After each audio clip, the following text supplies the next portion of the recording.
Մակեդոնիայի և Սերբիայի սահմանում սա սովորական մի օր է։ Ամեն օր այստեղ են ժամանում տասնյակ հազարավոր ներգաղթյալներ,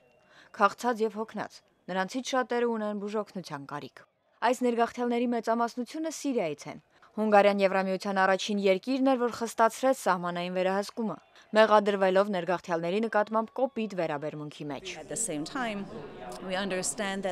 Հունգարիան ունի Եվրոպայի սահմանը պաշտպանելու իրավունք։ Մենք գիտակցում ենք, սակայն, որ այն երկրները, որոնք ընդունել են ամենամեծ թվով ներգաղթյալների, ինչպիսիք են Լիբանանը, Հորդանանն ու Թուրքիան, պետք է ստանան ավելի մեծ օգնություն։ Ջոնս Հոփքինս համալսարանի պրոֆեսոր Դենիել Սերվերը նշում է, որ ներգաղթի խնդրի լուծման լավագույն տարբերակը տեղում մարդկանց կացության բարելավումն է։